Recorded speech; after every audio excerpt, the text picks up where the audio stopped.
Get up, cocksuckers. It's all over. I like fat waiters because they're fat people and they know what it's like to get food. They don't want to fuck around. When I got a fat waiter and he's slipping, I get fucking pissed because they know what it's like when you're fucking hungry. When a fat guy comes to my table and I just give him the menu back. When he comes and goes, what are we drinking? We know what we're drinking? You ready? Right, Lee? There's no fucking procrastinating with Uncle Joey. I never let that waiter come back twice. There's no reason to.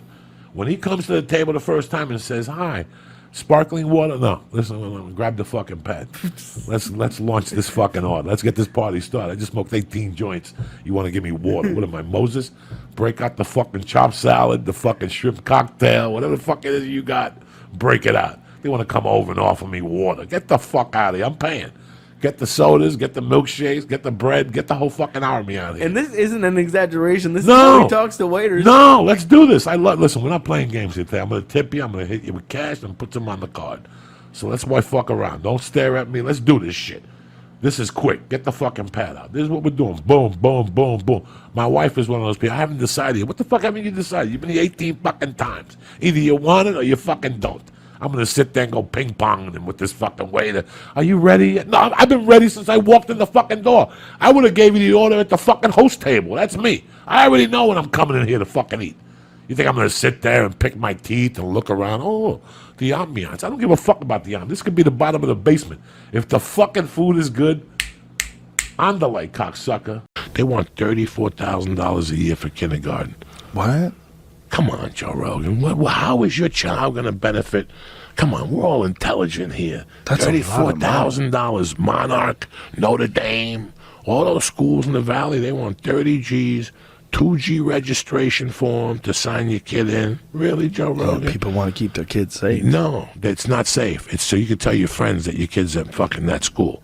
That's what 90% is. That's what oh no, my kids attend, and you're like, oh my God, and your kid ends up to be a fucking dummy because he's in school with other rich people's fucking kids, and they're all fucking dummies too, you know. They're getting raised by fucking nannies. I don't want that. I go to the park. How many fucking white kids do you see with Mexican women? Ain't that a fucking shame that all these Mexican women are adopting white kids? That's fucked up. That's why they didn't want Trump to build a wall, because they have to raise their own fucking kids. That's fucked up. That's fucked up. That's why these white people didn't want Mexicans to go, especially in California. Who's gonna raise their fucking kids? Oh, Jesus. Go to a swimming class. I go to a swimming class Tuesdays and Thursdays with my daughter. Jump in the front. There's no white parents with their kids. Their nannies are in the fucking YMCA with their kids. When your kid grows up and he's, what's his name? Milo Yiannopoulos? Milo Yiannopoulos. Yes, when he's one of those fucking motherfuckers. Don't come crying to me. Don't come crying to me. And let me tell you something. I sucked a pacifier till I was 6. I was raised to be a little cocksucker, but I snapped out of it somewhat. Did you know that? Yeah, you told me this. When my father died, I was one of those little boys you see with their mom holding onto their leg. No go. I was one of those little fucking faggy kids. Okay, I sucked a pacifier to the age of 6. Oh my God. Okay, I had potential to be one thing. One fucking thing. You understand me? But my mother would not allow that shit to happen. Latin mothers don't play that shit. You know what I'm saying? Oh, yeah. Latin mothers do not allow that shit. I couldn't wear scarves. You know, I was allowed to wear scarves. You wanted to wear a scarf? Like a Snoopy scarf? Or like I was going to go fly a plane scarf. Mark Babbitt was one of the, let me just tell you the Mark Babbitt story. Mark Babbitt went to Freddie Soto and said, I'm looking for feature acts. So Freddie came up to me at the Comedy Store one day. He goes, hey, man, Mark Babbitt's looking for feature acts. Send him a tape. I refused to send the tape, especially if I'm at the motherfucking Comedy Store. Okay? I'm not sending you no fucking tape. Why is that? I'm at Missy Shaw's Comedy Store. You want a tape? You take a ride up here. You want? I'll send you a copy of the 1045 spot I get. I ain't sending you no tape. I just refuse. I never sent nobody a tape. I refuse. Especially people from L.A. that would call me and go, we're putting together a TV show. We need a tape. 11:15 at the Comedy Store. No really? tape. Yeah, I don't fucking send tapes. Mark Babbitt, I sent him a blank tape. Hilarious. Okay? I sent that jerk off finally because the manager I had, Ken Phillips, kept calling me saying, that guy from Houston keeps calling you. He wants you to send him a blank tape. I fucking didn't send him a tape for a year. Finally, one day I went to fucking Ralph's, bought a tape, put an envelope and sent. Put Joey Diaz stand. There was none on the tape. Do you know that motherfucker called me a week later and say he loved my tape and he hired me as a feature act to open for Bobby Slayton? So fuck all you motherfuckers. That whole tape thing is a power move. When you go to a comedy club and you go to his office to get paid, he's got a TV and he's got 1,000 tapes on him with dust on him. He don't watch those fucking tapes. That's his fucking power move, okay? Send me a tape. I sent him the fucking tape.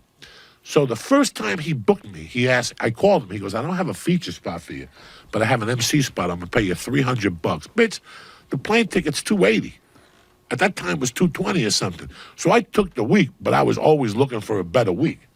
And I got a guy in Toronto to pay me like $800 for a feature week.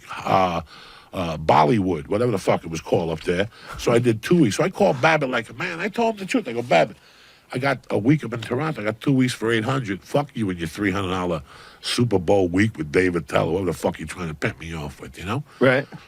And he goes, okay. And about a month later, I heard he's never going to hire you again. You can't. I don't give a fuck. He told me, he told people I wasn't going to work again and all this shit. And I fucking called him up, bro. I fucking called him up. And I said, so that's what you're doing? You mean to tell me that you're not going to fuck you?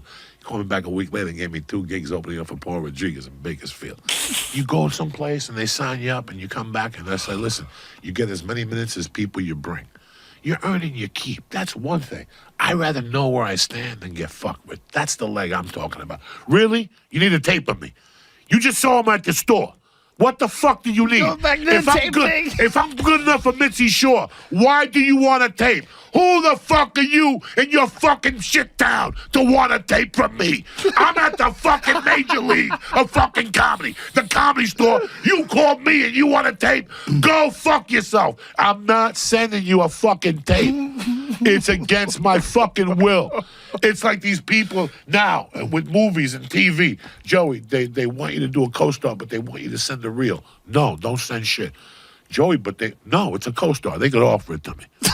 And if they don't, fine. I'll do my podcast and I'll live another week. That's the mind. And eventually they'll go, this motherfucker isn't gonna, we might as well give it to him. I'm not doing it for that.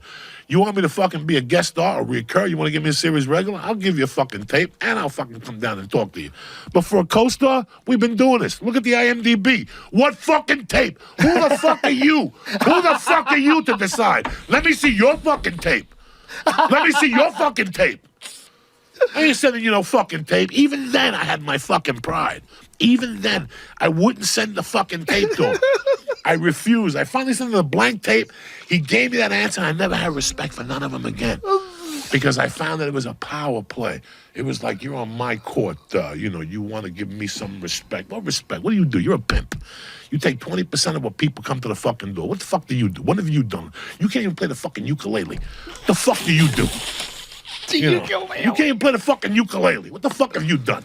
That's where I'm coming from. Get up, cocksuckers. It's all over.